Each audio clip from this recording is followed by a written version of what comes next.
Hey folks, Bobo's back with you. Welcome back to Three's In.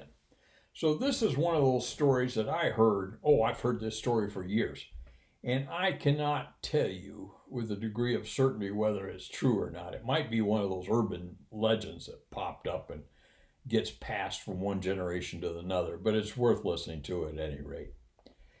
In the mid 70s, actually beginning in the early 70s, we were training Iranian pilots.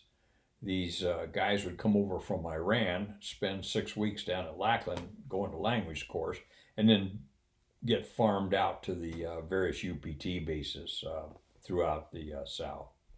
At any rate, this story is about this one kid that graduates from language school, and a lot of these guys had bags of money when they came over.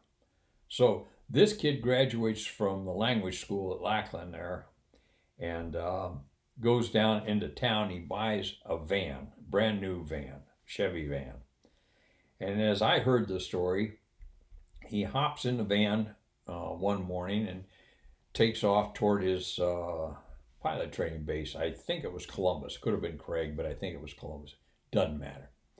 Anyway, he gets on I-10 Saturday morning and gets all set up there. And he's just discovered cruise control. Now, for those of you who aren't aware of it, they do not have cruise control on Camels. So this kid is he's mesmerized by this cruise control.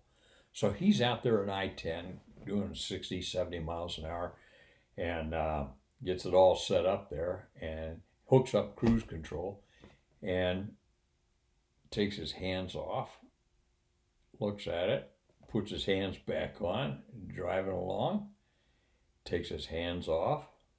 Oh, these Americans, they have things all figured out. He says they are very clever people. So he puts his hands back on, has a nice stretch of road ahead of him. So he thinks to himself, oh, it would be nice to have a cold beer. So he puts the cruise control on, unstraps, goes in the back to get a beer. Well, of course, the damn van wanders off the highway. And by the time he feels it going across the shoulder and the rumbling and whatnot, he looks forward. And about that time, he sees the embankment of the overpass. Boom! Into it goes. Fires him through the windshield. Didn't kill him.